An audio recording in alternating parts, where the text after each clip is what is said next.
বিদেশি চিকিৎসকদের সহযোগিতায় ঠোঁট ও তালুকাটা রোগীদের ৬ দিনের বিশেষ চিকিৎসা ক্যাম্প শেষ হচ্ছে আজ। প্রতিটি মুখে হাসি ফেরানোর এই উদ্যোগে প্রায় ১০০ শিশুর সফল অস্ত্রোপচার হয়েছে ঢাকার সরকারি কর্মচারী হাসপাতালে।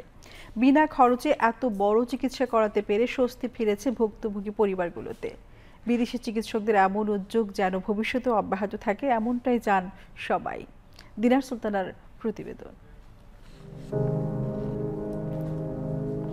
৪ বছরের ছোট্ট জিহাদ কিংবা ১৫ মাসের সাইমন না বুঝলেও ১৭ বছরের নাজমুল জানে ঠোঁট কাটা রোগের কারণে সমাজে তাকে কতটা উপহাসের পাত্র হতে হয়।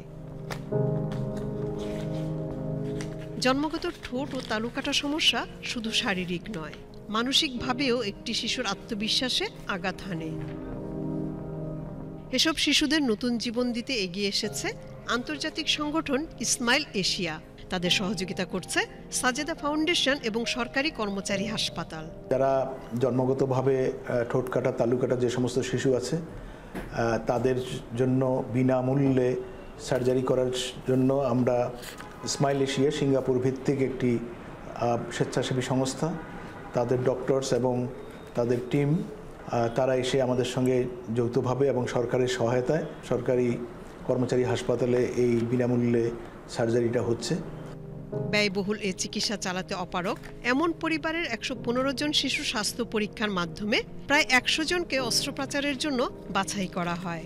এই মানবিক উদ্যোগ শুধু শিশুদের মুখেই নয়, পরিবারেও ফিরে আনছে স্বস্তি ও আশার আলো। আমরা গরিব মানুষ তো এত টাকা দিয়ে কেমনে করবো? ওর জন্য অনেক কষ্ট করছি, পানি খাওয়া, ভাত খাওয়া, অনেক কষ্ট হয় ওর। এই কারণে এখন ওর এটি করলে ভালো হইলে আমাকেও ভালো লাগবে। মানুষের কাছেও শুনতাম যে অনেক টাকা পয়সা লাগে এই সার্জারি করাতে, কিন্তু আমাদের তো আর সে সম্ভব ছিল না। তো এখন এখানে একজনের তো খবর পেলাম যে সব ফ্রিতেই চলছে, সে কারণে আমরা এখানে আসছি। খুবই ভালো লাগবে, বিনা পয়সা, মানে আমরা তো টাকা পয়সা এত খরচ করতে পারবো না, এখন ভালো লাগবে। থাকা খাওয়া এটার কোনো নাই, এটার সমস্যা নাই, এটা অনেক ভালোই আছে। যুক্তরাষ্ট্র, কানাডা, জাপান সহ ১২টি দেশের ৩২ জন আন্তর্জাতিক চিকিৎসক সহ ৪৩ সদস্যের একটি দল দিচ্ছে সার্জারি ও পোস্ট অপারেটিভ সেবা। চিকিৎসকরা বলছেন, মায়ের পেটে থাকা অবস্থায় ভাইরাস সংক্রমণ ও পুষ্টিগত কারণে ঠোঁট কাটা ও তালু কাটা রোগে আক্রান্ত হতে পারে নবজাতক। এই ধরনের বাচ্চাদের চিকিৎসা আছে, সার্জিক্যাল ট্রিটমেন্ট এবং ফ্রি সার্জারি আমরা দেওয়ার চেষ্টা করি সবাইকে। বিদেশি সার্জনদের সাথে কাজ করে অ্যাকচুয়ালি ছোটোখাটো জিনিস, সার্জিক্যাল জিনিস না হলেও অনেক কিছু শেখার আছে। আমরা ৭ জন ডাক্তার এই মিশনে কাজ করছি। সপ্তমবারের মতো বাংলাদেশে আমরা এসেছি, এটি অব্যাহত থাকবে। আমরা চাই যেসব শিশু ঠোঁট কাটা রোগে ভুগছে তাদের মুখে হাসি ফোটাতে। শুধু সার্জারি নয়, এই মিশন ভবিষ্যতের জন্য প্রশিক্ষিত স্থানীয় চিকিৎসক তৈরিরও একটি সুযোগ বলে মনে করছেন হাসপাতাল কর্তৃপক্ষ।